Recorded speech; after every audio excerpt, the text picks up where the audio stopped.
And so for you, I mean, let's just get into the real part of entrepreneurship. Like it's freaking hard. Like how have you been able to balance that life out? There's not a single person that has the perfect formula, but what have you been able to do to help with that? So, I mean, there's been 100 different things, but the most recent one, and I think it was David who was talking about thinking time. I've been reading this book called The Road Less Stupid, and it's about I don't know if have you read it? I've heard of it. Yeah. Oh man, it's awesome. So this guy's been in the business world consulting for 45 years. The guy that wrote it, and it's all just lessons that he learned in the past 45 years. And the main theme of the book is that he takes a few hours every week to just block everything out, sit down with a blank piece of paper with, 3 questions that he's been thinking about for the week, and answer those for an hour and just dive really, really, really deep into them. And it could be anything from, business to life things. But the whole idea is you block everything out, clear your mind so that you can keep going forward. And I think that's one of the biggest ways to keep that kind of work-life balance, where you're both progressing each of them, where you're both growing in each of them still. Yeah, and I think another important aspect of that is like it's doing something for yourself to help you kind of be at peace of mind, right? Like one of the things that I do is I actually just go for like a simple walk, and I realize that as an entrepreneur, like every time I went for a walk or a run, I'm a big time runner as well. Is man, I'm always jamming to some tunes or throwing on a podcast, trying to absorb more information. And one day, it was about 6 months ago, and during these kind of COVID times, I was like, you know what would it look like to just not bring my AirPods this time and just spend time alone to myself? I've got a lot of things going on in business. Business is thriving. I need just some time alone. And honestly, it's been transformational to be able to have time just alone to think. And it's really made us start to think as a team with Uncaged Clinician, like, wow, we just don't allow ourselves any time to think usually. It's just a reactionary society where we're just going on from one thing to the next. And sometimes your life can just feel like it's in fast forward.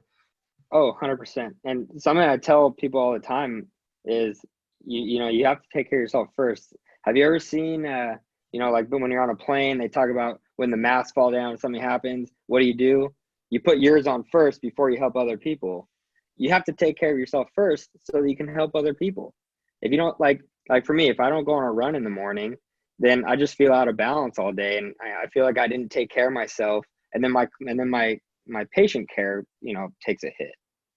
Yeah. So it's so important of, you have to take care of yourself so you can take care of others, which is the whole point of the business anyways, is to take care of others, Exactly. Yeah. And I think that one way that I look at that, William, is that, you going for a run in the morning has taken discipline for you to do too.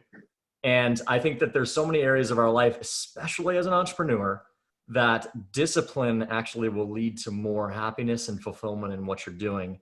Generally, it's not the easy thing to do, but that's why you hear about morning routines and all these different Oh things. yeah. And it's a common theme in everyone that is successful is we have to create some level of discipline in our lives so that we can then in turn have the peace and joy and happiness in the other areas of our life. What do you think about that? Oh, 100%. I do the same exact thing every morning. I'm very routine. It's, the same thing. Wake up at 4:55 because I know a lot of people wake up at 5 and I want to get 5 minutes on them, Yeah. and wake up, get some tea because I don't drink coffee. So some green tea. Then I hit some journaling. Then I go on the run and then I plan my day. And that takes about an hour, right? But by the time you're done, it's a little before 6. And then you get to get ready, make breakfast, whatever you need. You're in the clinic a little before 7 and you're ready to roll. Yeah. I mean, success, there's a quote out there. I'm not going to try and quote it, but it's basically to the effect of success really is just small, consistent actions done on a daily basis over time. Oh yeah. And that's I like really the all Hall it of is. Fame. I like that. How do you get in the Baseball Hall of Fame? You need to hit 30%.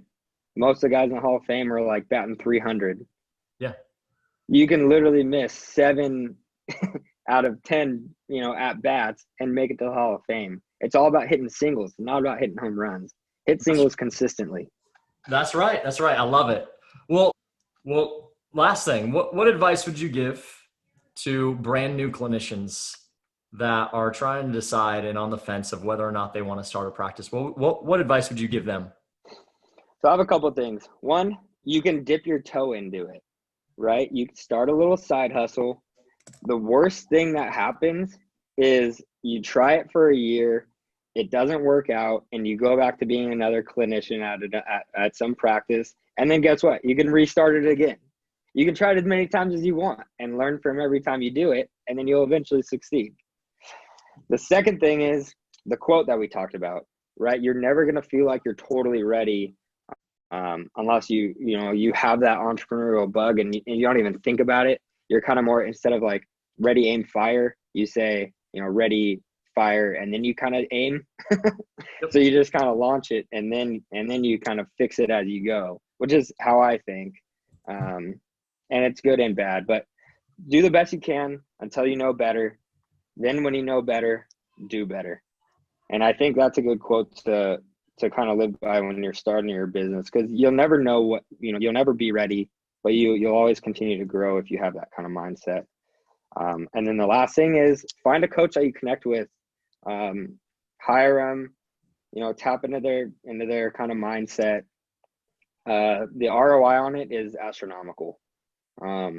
You'll never not learn something from a coach that you connect with. And those are the kind of lessons that you'll have when you're 50 years old, or you've been in business for 30 years, you'll still remember them. And it's just continued growth.